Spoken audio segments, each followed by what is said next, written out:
Eu vou começar a falar desses três eventos de maneira invertida, porque por ordem cronológica eu falaria primeiro da Guerra de Canudos, que começou ali por 1800, deixa eu olhar na minha cola, ali por 1896. Mas eu quero falar primeiro da Revolta das Vacinas, que começou em 1905. Então, o presidente na época era o Rodrigues Alves, que dá nome a um bosque lá em Belém, na capital do Pará, né? E o Rodrigues Alves estava ali com as grandes cidades lotadas, sem saneamento básico, peste bubônica, febre amarela, varíola, um monte de doenças para as quais não havia vacina ainda, estavam dizimando o povo, estava matando muita gente mesmo, todo mundo ficando muito doente. Então Rodrigues Alves e Oswaldo Cruz articularam uma campanha de vacinação, bem como também um trabalho forte de saneamento básico, mas cometeram um erro forte aí, que foi não fazer um trabalho de divulgação, uma campanha de esclarecimento para a população. Estamos falando do começo do século XX, quando as pessoas usavam aquelas roupas longas, as mulheres não mostravam nem o tornozelo. Então era bem difícil a ideia da obrigatoriedade da vacina, as pessoas tinham medo, não sabiam o que ia acontecer, não existia uma campanha de esclarecimento para dizer que a vacina era, assim, muito importante e fundamental para as pessoas continuarem vivendo, não ficarem doentes, né, de varíola, de febre amarela, de peste bubônica, de coisas terríveis. E então começou uma briga entre os vacinadores, né, o governo que propunha a vacina, e o povo que, sem informação que explicasse tudo, que explicasse as coisas em detalhe, começou a brigar para não ser vacinado. Então essa foi uma grande revolta popular. Então era necessário uma campanha em defesa da vacina, uma campanha de esclarecimento para que a coisa caminhasse.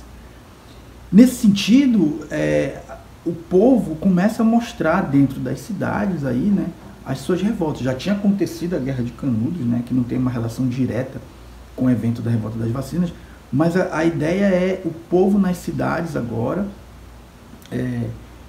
confrontando o governo, vivendo uma vida urbana, vivendo uma vida conturbada, uma vida conflituosa dentro dos grandes centros urbanos. Já a greve geral de 1917 é a culminação de vários eventos que vêm acontecendo desde que o Brasil começa a ser um país com grandes centros urbanos, com operários. Os trabalhadores trabalhavam cerca de 12, 13, 14 horas por dia, não tinham direitos trabalhistas, como foram pouco a pouco conquistando esses direitos, até Vargas, já bem depois, com Vargas vão conseguir mais direitos, os trabalhadores vão conseguir mais direitos, jornada de trabalho menor, seguro-desemprego, férias, tudo isso foram conquistas feitas desde aquele começo, desde aquela primeira revolta, desde aquela greve que durou 30 dias, em 1917, no meio da primeira grande guerra mundial, no mundo estava acontecendo essa guerra. De lá para cá foram muitas conquistas em relação aos direitos de trabalho. Para vocês terem uma ideia, as crianças trabalhavam longas jornadas, as crianças eram mutiladas nas fábricas em acidentes de trabalho e nada acontecia para ajudá-las, para auxiliá-las, né? Então eram cargas extenuantes de trabalho, longas cargas extenuantes de trabalho. Essa grande greve de 1917 mostra aí uma tomada de consciência social do proletário, do trabalhador. Mostra aí o povo se organizando para lutar por direitos que ainda não tinham. Então são grandes transformações. Volto a lembrar, é muito importante nesse período, final do século XIX e começo do século XX, a ciência. A ciência entra com tudo. Ela é super importante na vida brasileira, como na literatura, sobre a qual eu vou falar mais adiante. Em suma, resumindo, e tentando fazer um link entre esses três grandes eventos, o que vai nos interessar é que as grandes cidades estão aí, as grandes transformações estão aí, as grandes cidades trazem a contradição da pobreza e da violência. A Guerra de Canudos, que é o evento primeiro que acontece, como eu disse, né, começa ali em 1896, ela é um evento de resistência, é quase uma tentativa utópica de criar uma outra cidade. Antônio Conselheiro vai reunir as pessoas que o seguem em torno do Evangelho, né? É uma guerra evangélica. Eles estão ali. Antônio Conselheiro é monarquista, ele não quer a república, ele defende, até porque a república vai fazer a separação entre igreja e Estado, e ele queria, né, que a igreja continuasse no centro do foco. Então eles vão se reunir, vão resistir muito, e no final vão perder, depois de terem dado muitas surras no exército brasileiro, mas vão perder essa guerra. E como é que eles conseguiram resistir? Aquele momento, a seca, um pouco antes, a seca de 1878, havia dizimado mais de 100 mil pessoas de fome, de extrema pobreza no Nordeste.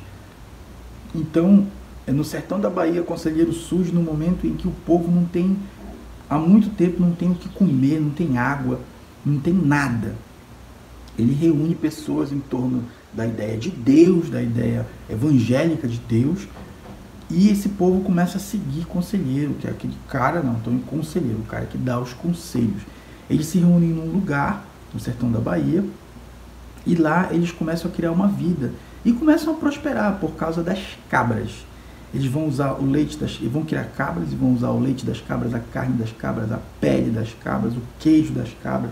Chegou a um ponto em que a couro de cabra era exportado, de Canudos era exportado para fora do Brasil, né? Nesse lugar onde eles chegaram e chamaram de Canudos. Então acontece um primeiro conflito lá por causa de uma madeira que o conselheiro compra e não é entregue. E o Rio de Janeiro, por exemplo, não gostava, né, de monarquistas, porque queria uma república que estava se consolidando, já tinha aí 5, 6 anos. Então, com esse primeiro confronto, por motivo da madeira que o pessoal de Canudos comprou e não recebeu, eles foram buscar a madeira, que era direito deles, porque tinham comprado. O exército enfrentou, morreram 150 trabalhadores de Canudos, moradores de Canudos, e morreram cerca de 10 soldados. Isso foi suficiente para que começasse uma guerra, onde, depois de várias investidas, o exército apanhou muito, eles dizimaram Canudos e mataram mais de 25 mil pessoas.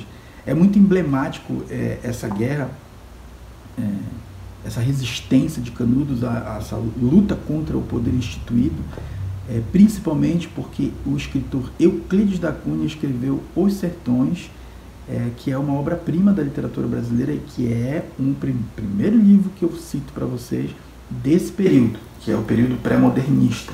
O Euclides da Cunha foi como jornalista para ver o confronto, o último confronto, sempre considerou também o povo do campo, um povo rude, ignorante, pobre, fraco, preguiçoso.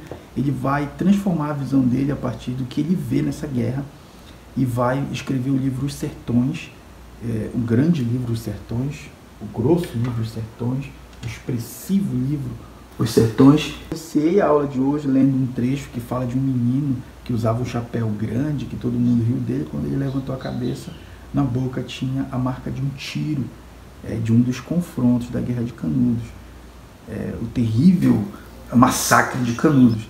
Então Euclides da Cunha vai, como jornalista, acompanhar a guerra. Ele estava presente lá, e tudo o que ele viu ele colocou nesse livro, Os Sertões, que se torna uma obra-prima, que conta essa grande desgraça, essa grande tragédia, essa grande covardia contra esse povo que foi viver no campo e que foi criar o seu próprio mundo. Foi o Brasil contra Canudos.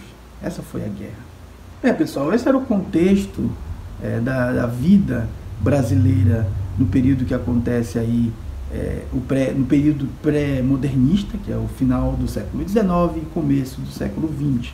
Assim o Brasil estava, saída do campo, Guerra de Canudos, foram muitos eventos, mas eu fiquei com esses 3 eventos, né? Guerra de Canudos, a revolta das vacinas e a grande greve anarquista, faltou dizer isso, movimento anarquista, porque vieram muitos espanhóis e muitos italianos para o Brasil nesse período, e essa guerra foi motivada pelos anarquistas italianos e espanhóis, que traziam essas ideias na mala, com livros, com literatura também, né? Traziam essas ideias na mala e influenciaram bastante o Levante em São Paulo e também em algumas cidades do Sul. Então, se vocês têm sobrenome, vocês que são da Transamazônica, colonizada por espanhóis e italianos que chegaram antes na colonização do Sul e do Sudeste, que depois foram para a Transamazônica em outro contexto na década de 70, se você tem nome italiano ou nome espanhol, talvez os seus ancestrais estivessem envolvidos lá na Grande Greve de 1917, o que seria uma honra para você, porque foi a greve que começa aí a formar, a formalizar, a dar vida à luta por direitos dos trabalhadores no Brasil. Então, entendido esse contexto, na próxima aula eu começo a falar um pouco mais sobre as obras. Hoje eu falei um pouco sobre Os Sertões e peço a vocês que para amanhã assistam o filme Guerra de Canudos. Eu vou enviar o link. O filme é longo, ele tem mais de 2h30, é um filme muito bonito. Mas professor, tem 2h30, eu tenho aqui minhas ocupações, mas assistam metade do filme hoje e metade do filme amanhã. É um filme muito bonito e ele não substitui Os Sertões, não substitui, mas lá está muito do que Euclides da Cunha conta aqui. Só que aqui é uma obra-prima da literatura, lá é um filme, um bom filme. Então eu quero que vocês assistam e quero que leiam também um pouco, só um pouco, dos Sertões. Eu vou enviar para vocês um trecho de Os Sertões. Na próxima aula eu começo então a falar mais sobre os autores e sobre as obras que apareceram aí no pré-modernismo. E um pouco mais adiante, daqui a umas 2 ou 3 aulas, a gente vai começar com o modernismo brasileiro. Muito obrigado por terem me assistido até aqui. Um grande abraço, pessoal. Valeu! Atenção, senhores! Silêncio absoluto! Ninguém se mexe! 1, 2, 3 e já! Já tinha visto, moça? A senhora não gostaria de fazer um demo para as suas filhas? É uma lembrança que não se apaga. Vamos. Olha, meu pai, que coisa mais linda. Aí, pessoal, o filme é Guerra de Canudos, né? É a última maravilha das terras longo, grandes. mas aí a gente vai assistindo um pedaço, vai fazendo aqui um almocinho aqui, fazendo uma galinha caipira aqui, diretamente de Medicilândia, essa galinha caipira aqui. Diretamente aí da cidade de vários alunos. Então, tem que ser assim. Fazendo tudo ao mesmo tempo que vai dar. É o jeito. Não tem outro caminho. Tem que ir dando um jeito e conseguir estudar, trabalhar, fazer comida, etc, etc.